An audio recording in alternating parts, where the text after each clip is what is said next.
බණ්ඩියට බඩගිනිද? ඔව් බන්දියට වදින්නේ. ආයුබෝවන් කියලා පිළිගන්නවා මේ වෙලාවේ මගේ channel එකත් එක්ක එකතු වෙලා ඉන්න සියලුම දෙනාව. ඉතින් අද අරගෙන ආවේ රසවත් rolls recipe එකක්. මේ roll එකට අල කැරටේ මොකුත්ම නැතුව ඇතුළට වෙනම දෙයකින් තමයි filling එක දාලා තියෙන්නේ. මේ විදිහට හදාගන්න rolls එකක් තමයි මම අද ගෙනාවේ. ඉතින් අපි ගිහින් බලමු කොහොමද මේ විදිහට roll එකක් හදාගන්නේ කියලා. ඊට කලින් මගේ channel එකත් එක්ක කවුරු හරි එකතු වෙලා ඉන්නවා නම් channel එක subscribe නොකරපු එයාට පුළුවන් subscribe කරලම වීඩියෝ එක බලන්න යන්න.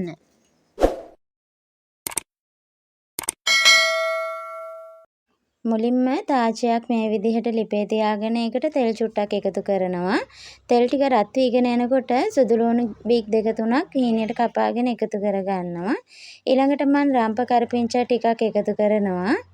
ඊළඟට කුරුඳු පුතු කෑල්ලක් ඊළඟට කරාඹු නැටි දෙකක් විතර එකතු කරගන්නවා. ඒ ටික එකතු කරගෙන මේක ටෙම්පරාදු වෙන දෙන්න ඕනේ. ඉතින් අපි මේකට අල කැරට් ඒව එකතු කරගන්න නැති නිසා බොම්බයි ලුණු ටිකක් වැඩිපුර ඕන වෙනවා.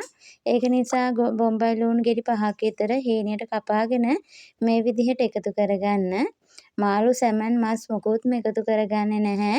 මේකට එකතු කරගන්නේ මම උඹලකඩ. ඒක නිසා උඹලකඩ ටිකක් වැඩිපුර එකතු කරගන්න. උඹලකඩ ටිකත් හීනයට කපාගෙන එකතු කරගන්න. මේ තියෙන්නේ මං කපාගත්ත උඹලකඩ ටික. මම ඒක එකතු කරන්නේ ලුණු එකතු කරාට පස්සේ එකවර එකතු කරන්න එපා. උඹලකඩ ටික බැදිලා වැඩි වෙනවා. දැන් රස අනුව ලුණු එකතු කරගන්න පුළුවන්. ඊළඟට කහ එකතු කරගන්න. ඊට පස්සේ ගම්මිරිස් චුට්ටක් එකතු කරගන්න.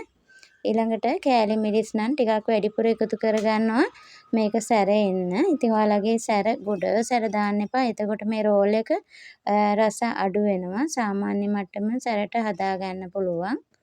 ඊට පස්සේ මේක හොඳට කලවම් කරන්න. ටිකක් ලුණු ටික තැම්බෙනකන් කලවම් කරන්න. ඒකල ලුණු රස එහෙම බලන්න. ඊට පස්සේ මම මේකට සියඹල බික් 3ක් විතර දිය කරගෙන යුෂ එකතු කරගන්නවා. සියඹල යුෂ එකතු කරගන්නේ අන්තිමට ලිප ඔෆ් කරන්න ඕන මෙන්න තියෙද්දි. මෙන්න මේ ගානට ලුණු ටික තැම්බිලා ආවහම මම ලිප ඔෆ් කරගන්නවා. දැන් අපිට ඕන වෙන පාන් පිටි ටිකක්. දැන් මම පිටියකට බිත්තරයක් කරලා දාගන්නවා. ඊට පස්සේ රස අනුව ලුණු එකතු කරගන්න පුළුවන්. ඒකල මේක හොඳට ඉස්සෙල්ලාම කලවම් කරලා ඉන්න. ඊළඟට වතුර පොඩ දාගෙන මේ බැටර් එක හදා ගන්න ඕනේ. මම මේ පෙන්නන ගාන වෙනකන් වතුර පොඩ දාගෙන ඔයාලා මේක දිය කරගන්න පිටි එක. මෙන්න මේ ගානට ගොඩාක් තියත් නැති ඝනකමක් නැති බැටර් එකක් හදා ගන්න ඕනේ. ඊට පස්සේ ෆ්‍රයි පෑන් එකක් ලිපේ තියලා ඒකට තෙල් යාන්තම් චුට්ටක් දාගෙන අපේ මිශ්‍රණය මෙන්න මේ විදිහට දාගෙන රවුමට කරකවගෙන හදාගන්න රොටි ටික. මේක ගොඩාක් ඝනකමට හදාගන්න එපා. එතකොට රෝල් එකේ පිටි මිශ්‍රණය ඝන වැඩි වෙනවා. ඔයාලට පේනවා ඇති මේක කොච්චර තුනී එකක්ද කියලා. මේක එක පැත්තයි අපි පුච්චගන්නේ. අනිත් පැත්ත පුච්චගන්නේ නැහැ. ඒක ඇලෙන්න ඕන නිසා. ඊට පස්සේ මේ විදිහට මේ බලන්න රෝල් කරන විදිහ මැදට අපි හදාගත්ත ලුණු මිශ්‍රණය දාලා ඊට පස්සේ මෙහෙම නමලා දෙපැත්ත කොන් දෙක නමාගෙන මෙන්න මෙහෙම රෝල් කරගෙන යන්න. එතකොට අපිට පුළුවන් ඔක්කොම රෝල් ටික එක ගානටම හදාගන්න. දැන් මේ ගානට මම අනිත් රෝල් එකත් මේ විදිහට හදා ගන්නවා. දෙපැත්ත නමාගෙනත් මුල්ලේ ඉඳන් රෝල් කරගෙන යන්න පුළුවන්. ඔයාලට පේනවා ඇති එකම සයිස් එකට රෝල් ටික තියෙනවා. දැන් පාන් පිටි චූට්ටක් අරගෙන ඒකට වතුර ටිකක් දාලා ඒක මේ විදිහට දිය කරගන්න ඕනේ. කැට නොහිටින්න දිය කරගන්න. ඊට පස්සේ අපට ඕන වෙනවා බිස්කට් කුඩු ටිකක්. ඊට පස්සේ මේ විදිහට අපි හදාගත්ත රෝල් එක දාලා මෙන්න මේ විදිහට ගෑරප්පුවකින් ගන්නකොට හරි ලේසි. ඊට පස්සේ බිස්කට් කුඩු එකේ දාලා මෙන්න මේ විදිහට හොලවන්න. එතකොට හොඳට වටේ ගෑවෙනවා. එහෙම නැත්නම් මේ විදිහට අතින් උඩට දාගෙනත් හොඳට හදා ගන්න පුළුවන්.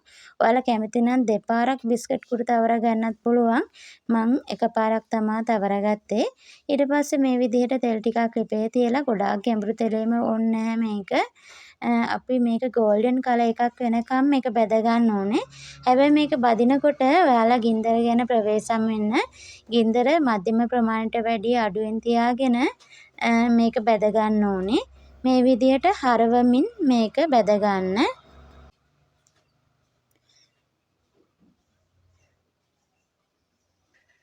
මේක කැඩෙන්නේ නැහැ, පුපුරන්නේ නැහැ එකපාරක් බිස්කට් කුඩු දැම්ම කියලා. මෙන්න මේ වගේ ලස්සන කලර් එකක් එනකොට ඔයාලට පුළුවන් ඒක ලිපෙන් ඉවත් කරගන්න. ඒ විදිහට මම සේරම ටික බැද ගන්නවා.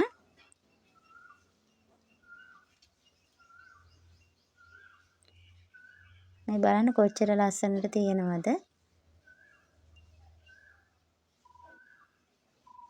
ඉතින් මේ තියෙන්නේ මං හදාගත්ත රෝල් ටික. ඉතින් ඔයාලත් අනිවාර්යෙන් මේ විදිහට try කරන්න. අල කැරට් සැමන් මාළු මොකුත්ම නැතුව ඔයාලට පුළුවන් මේ විදිහට රෝල් එකක් හදාගන්න. මේක හරිම රසයි. තේ වෙලාවට ගොඩාක් ප්‍රයෝජනවත් වෙයි. ඉතින් අද මගේ මේ රෙසිපි එකට ඔයාලා කැමති නම් like කරන්න, comment කරන්න, යාළුවෝ අතර share කරන්න. ගිහින් එන්නම්. සුබ දවසක්.